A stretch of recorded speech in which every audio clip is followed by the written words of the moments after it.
Benjamin Netanyahu के सामने बड़ा संकट खड़ा हो चुका है। ईरान के सर्वोच्च नेता अली खामनेई ने अपने एनएसए को हिजबुल्लाह के गढ़ में भेजा है। हिजबुल्लाह का गढ़ यानी कि लेबनान की राजधानी बैरूत, और बैरूत से जो 3 बातें निकलकर सामने आई हैं उसे लेकर व्हाइट हाउस तक हड़कंप मच गया। अगले कुछ दिनों के अंदर पश्चिम एशिया में एक नया फ्रंट खुल सकता है। वैसे खबर यह भी है कि इजराइल अब ईरान पर फिर से स्ट्राइक करने का प्लान बना चुका है। जब गाजा में बम फट रहे थे, जब गाजा पर बंकर बस्टर गिर रहे थे, इसी दौरान 24 घंटे के अंदर इजराइल ईरान के बीच बहुत बड़ा उलटफेर हो चुका है। ईरान ने इजराइल के खिलाफ हिजबुल्लाह को फिर से सुपर एक्टिव कर दिया है। हसन नसरल्लाह की बरसी पर ईरान के राष्ट्रीय सुरक्षा परिषद के सचिव अली लारिजानी पहुंच गए लेबनान। लारिजानी ने बैरूत पहुंचकर साबित कर दिया कि ईरान हिजबुल्लाह के साथ खड़ा है।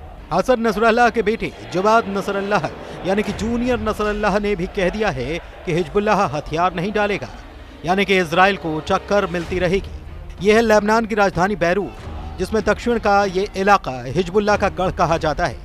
हजारों लोग जुटे हैं।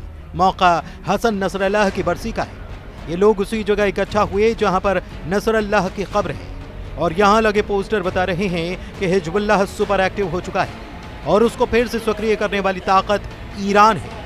नसरल्लाह की बरसी पर हिजबुल्लाह के मौजूदा चीफ नईम कासिम का वीडियो संदेश दिखाया गया। नईम कासिम ने साफ साफ कह दिया कि हिजबुल्लाह जंग के लिए तैयार है।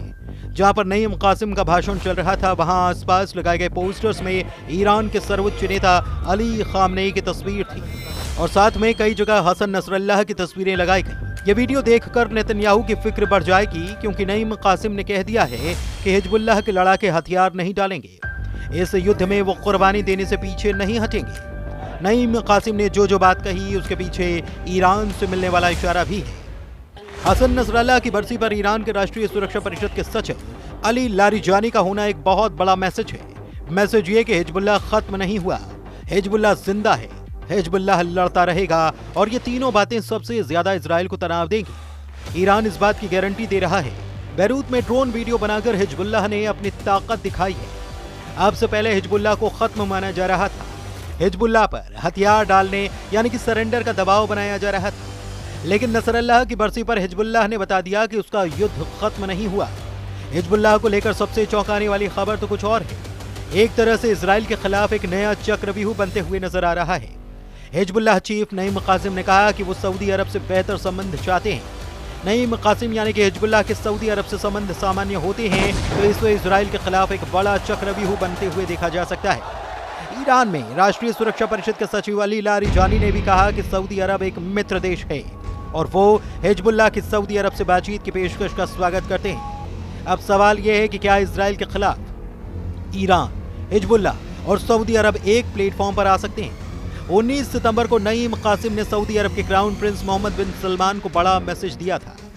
नईम कासिम ने कहा था कि वो सऊदी अरब के साथ नया रिश्ता कायम करना चाहते हैं, बातचीत चाहते हैं, ताकि दोनों पक्षों के बीच जो दिक्कतें रही हैं उन्हें दूर किया जा सके। सऊदी अरब के लिए हिजबुल्लाह का मैसेज अरब मीडिया में छाया रहा, क्योंकि हिजबुल्लाह चाहता है कि इजराइल के खिलाफ अब सऊदी अरब उसके साथ खड़े हो जाए। कतर से लेकर तुर्की और बाकी अरब देशों से लेकर इजराइल तक हर जगह यह खबर छाई रही। गजा में इजराइल की बमबारी, 66,000 लोगों की मौत और 700 दिनों से ज्यादा चली आ रही जंग को लेकर पश्चिम एशिया में बहुत कुछ बदल चुका है। हिजबुल्लाह को लेकर अरब देशों का नजरिया भी बदला है, क्योंकि इजराइल से लगने वाली सीमाओं में सिर्फ लेबनान का हिजबुल्लाह ही रहा है जिसने इजराइल को टक्कर दी। लेकिन ये टक्कर भी हसन नसरल्लाह की मौत के बाद से कमजोर पड़ी है। हालांकि अब बैरूत में इकट्ठा हुई हजारों की ये भीड़ बता रही है कि हिजबुल्लाह फिर से खड़ा हो रहा है। ठीक एक साल पहले 27 सितंबर 2024 को लेबनान की राजधानी बैरूत पर इजराइल का हमला हुआ था। इतने धमाके हुए कि हिजबुल्लाह की लीडरशिप को 100 मीटर गहरे बंकर में पूरी तरह से खत्म कर डाला। इजराइल ने एक साल पहले हिजबुल्लाह चीफ हसन नसरल्लाह को मार डाला था। तब हिजबुल्लाह कमजोर जरूर हुआ, क्योंकि उसकी लीडरशिप पर बार बार हमले हुए।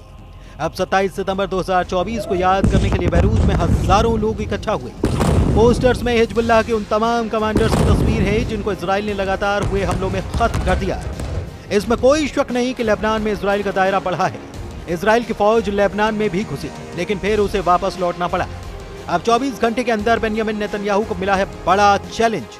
ठीक उसी तारीख जब नसरुल्लाह को मारा गया, उसके एक साल बाद यानी कि 27 सितंबर 2025 जूनियर नसरल्लाह यानी कि हसन नसरल्लाह के बेटे जवाद नसरल्लाह ने दी है बड़ी वार्निंग। जवाद नसरल्लाह का दावा है कि हिजबुल्लाह से हथियार छीनने के बारे में सपने में भी नहीं सोचा।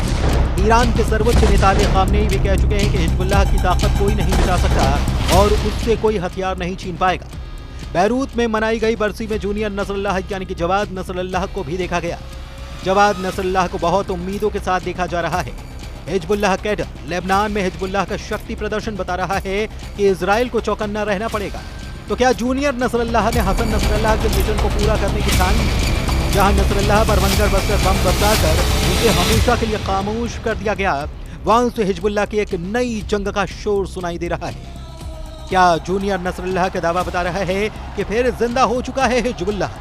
क्या हिजबुल्लाह को ईरान से फिर मिलेंगे हथियार? क्या यमन के बाद हमले के लिए तैयार है लेबनान? बेंयामिन नेतन्याहू कैसे तोड़ेंगे हिजबुल्लाह का नया अवतार? इन सब के बीच ईरान को अलर्ट करने वाली बड़ी खबर रूस के विदेश मंत्री ने दी। जब से रूस के विदेश मंत्री सर्गेई लावरोव ने कहा है कि ईरान पर फिर हमला हो सकता है, तब से तेहरान में रेड अलर्ट है। सिग्नल साफ है कि इजराइल कोई बड़ी तैयारी कर रहा है, जिसकी खबर पुतिन को हो चुकी है और उन्होंने अब ईरान को आगाह भी कर दिया है। रूस और ईरान की दोस्ती बहुत पक्की है। यूक्रेन के युद्ध में ईरान ने रूस को बड़ी मदद की। हजारों शायद ड्रोन रूस को सप्लाई किए और इन्हीं ड्रोन की टेक्नोलॉजी से रूस ने अपनी ड्रोन फैक्ट्री तैयार की। ईरान की ड्रोन वाली सपोर्ट ने ज़ेलेंस्की की फौज का जीना मुश्किल कर रखा है। इस बात का ख्याल पुतिन को है, इसलिए उनके आदेश पर रूस के विदेश मंत्री ने संयुक्त राष्ट्र में ईरान से हो रही नाइंसाफी का मुद्दा भी उठाया। एक बात साफ है कि ईरान और रूस साथ साथ हैं और ईरान हिजबुल्लाह को फिर से खड़ा करके बाकी अरब देशों का गुट बनाने की भी कोशिश में लगा है। कतर पर हुए इजरायली अटैक ने पहले ही अरब वर्ल्ड को इजराइल के खिलाफ कर दिया है, लेकिन दूसरा सच ये भी है कि लेबनान में हिजबुल्लाह और यमन में हूथी के अलावा इजराइल से लड़ने की ताकत अब तक किसी अरब देश ने नहीं जुटाई है।